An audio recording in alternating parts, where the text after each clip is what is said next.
Stop hauling compost. Bury kitchen scraps directly under your tomatoes. No bin. No turning. No waiting. In the next 8 minutes, I'll show you the exact 5-step setup that takes 10 minutes flat. $0. Zero hauling. Based on Cornell University's carbon to nitrogen data, some scraps feed your tomato roots the second the microbes show up. A viewer in the Midwest tried it both ways, bin versus buried scraps, and the buried method took 10 minutes of setup versus 3 months of turning. Same tomatoes, same bed. Completely different workload. 3 things in this video. The 5 scraps that won't compete with your tomatoes. The timing mistake that makes it fail. And the 5-step setup. Number 3 on that list surprised even long-time gardeners. Stick with me. Forget the nitrogen theft myth. Vegetable scraps don't steal from your tomatoes. They feed them. Here is the science, and I promise it's simpler than it sounds. Every organic material has a carbon to nitrogen ratio. When that ratio sits below 25:1, the microbes processing it have more nitrogen than they actually need. So they release the extra as ammonium, and your tomato roots absorb it directly. Researchers call this net mineralization. In plain English, nutrients flowing toward your plant, not away from it. Think of it like a bank loan. When microbes have surplus nitrogen, they deposit it into the soil bank, and tomato roots withdraw it free of charge. When microbes are short on nitrogen, they borrow from your soil instead. And your tomato pays the interest. Same garden, same microbes. The only thing that changes is which side of the ledger you're on. According to Cornell University's on-farm composting handbook, vegetable scraps come in at 11 to 13 to 1. Coffee grounds, 20 to 1. Banana peels and most fruit scraps, 20 to 49 to 1. All well below the 25 to 1 tipping point. Every handful of carrot peels you bury, the microbes eat, and your tomato roots get a free meal. Right at root level. 0 hauling required. Now compare that to wood chips. Their carbon to nitrogen ratio runs 200 to 700 to 1. Cardboard, 200 to 500. Straw, 75 to 150. Those are the materials that genuinely compete with your tomato for nitrogen. The microbes are so starved, they pull it straight out of your soil. That's where the nitrogen theft warning actually comes from. Not from your banana peels. Not from your coffee grounds. Picture it this way. Burying veggie scraps is like setting up a buffet for the microbe crew. They eat, and they leave behind exactly what your tomato roots want. Bury wood chips though, and you've got a hungry crew that raids your pantry instead. Period. Don't panic if you've been burying wood chips or straw. Just switch to vegetable scraps, fruit peels, coffee grounds, and eggshells from here on. No tools needed, no ratios to memorize. If the scrap came from a fruit or a vegetable, it's almost certainly below 25 to 1, and you're good to go. A viewer in Ohio sent me a message last spring. She'd buried banana peels right under her tomato plants in June. watched them all season, and got nothing. Same yield as the untreated bed right next to it. She thought the whole method was a myth, and she's not alone. An epic gardening field trial tested 6 different kitchen scraps under identical tomato plants. The control bed, no scraps at all. It performed equal to, or better than, every buried scrap bed. On paper, it looked like proof the whole idea was wrong. Here's why that happened. They buried the scraps at the same time they planted. That's the entire problem. The scraps hadn't broken down yet, so the tomato roots couldn't use any of it. Timing is everything with this method. The nutrients were locked inside the waste, not available in the soil. So we just proved scraps feed tomatoes. They don't steal from them. But if you bury at the wrong moment, you end up exactly like that Ohio viewer. Same technique, zero improvement. Part 2 fixes that with one rule. Get it wrong, and everything we just covered is wasted. My grandmother had one rule for this. Bury before frost, plant after thaw. She never explained why. Cornell University did. 50 years later, bury your kitchen scraps 1 to 3 months before you plant, not during the growing season. Before it. UC Marin Master Gardeners estimate roughly 3 months for vegetable scraps to fully mineralize at 10 inches depth. Plant on top of fresh scraps, and the nutrients are still locked up. The microbes haven't finished their job yet. That's exactly why the epic gardening trial got those results. They weren't wrong. In-season burial genuinely didn't work in their test. But they tested the method with the wrong timing. Bury in fall or early winter. Plant in spring. The soil does the work while you're sitting inside waiting for the last frost. That is the lazy gardener's way. Here's the simple seasonal calendar. October through December, bury scraps.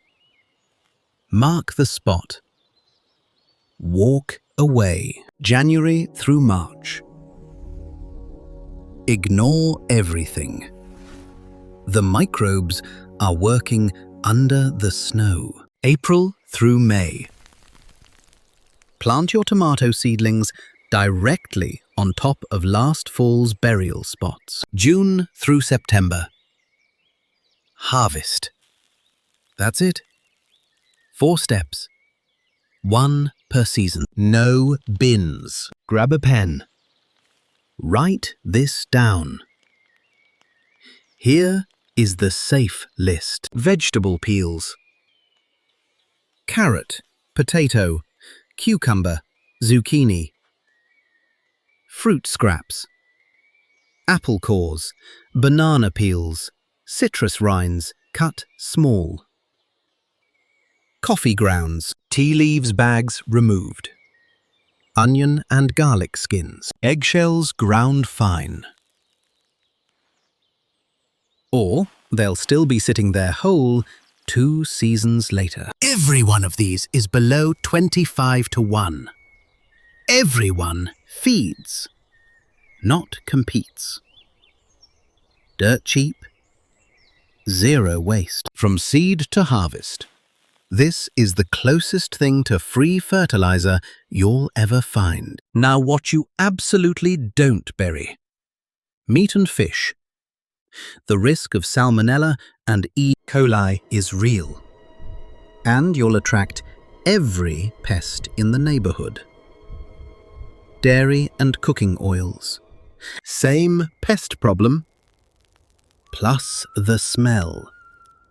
Cooked bread rice and pasta, these may grow a mold that can produce tremorgenic mycotoxins. According to ASPCA Animal Poison Control, if your dog digs this up and eats it, that can be a serious health emergency, and you should call your vet immediately. And any plant material that's diseased or has gone to seed. One more safety note for parents and grandparents. Buried food scraps can occasionally sprout volunteer mushrooms after heavy rain. Most are harmless. Some are not.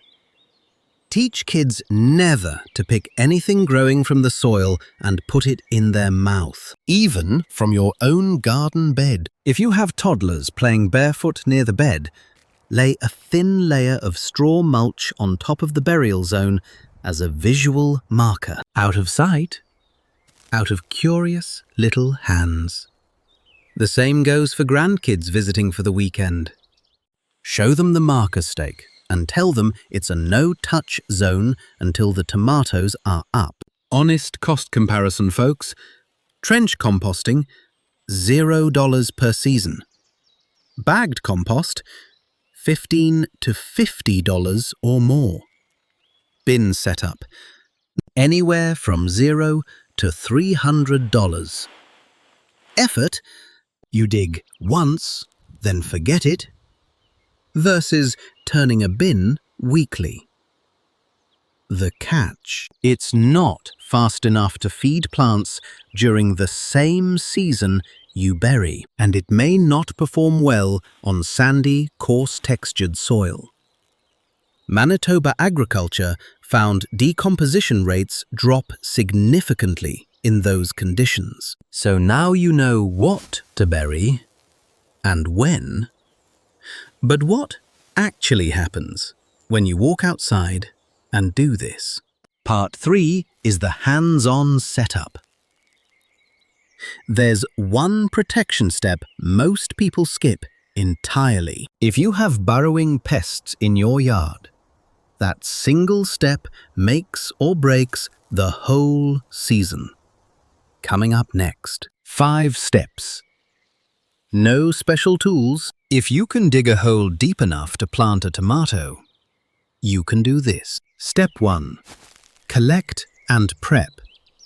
Keep a small container with a lid on your counter, or stash scraps in the freezer if you're not ready to bury yet. Before heading outside, chop everything to roughly the size of a quarter.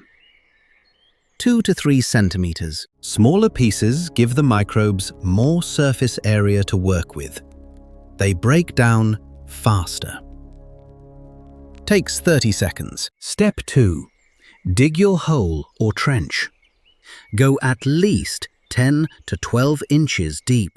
Deep enough that pests can't easily reach it. Shallow enough that you're still in active microbial territory. Place it 15 to 25 centimeters away from where you'll plant your tomato, not directly under the crown, but within root reach. That's where the feeder roots are going to be in midsummer. Step 3. Add your scraps. Mix in a little of the soil you dug out, then backfill. Press down lightly and water it in. That's your buffet laid out for the microbe crew. They'll take it from here. Stick a small marker or flag in the ground so you remember where you buried it. Step 4. And this one is non-negotiable if you have gophers, voles, or a dog that likes to dig. Lay a piece of hardware cloth, also called wire mesh, on top of the filled area before you backfill the last inch of soil. 1/4-inch mesh is the sweet spot. Cut a piece about 12 inches square per burial spot. Press it flat over the soil, then cover with the last inch of dirt so nothing's visible from above. A viewer in the Pacific Northwest told me this single step dramatically reduced their burrowing problems across 2 full growing seasons. Hardware cloth at any hardware store runs about $10 to $15 for a roll. That's pennies per burial spot. A stone's throw from free. Step 5. Rotate. Don't bury in the same spot every season. Mark your burial spots with a stake this season. Next season, plant your tomatoes directly on top of last season's spots. That's where the soil is richest. Then bury fresh scraps in a new adjacent area. Rain or shine, season after season, you're building a rolling fertility system.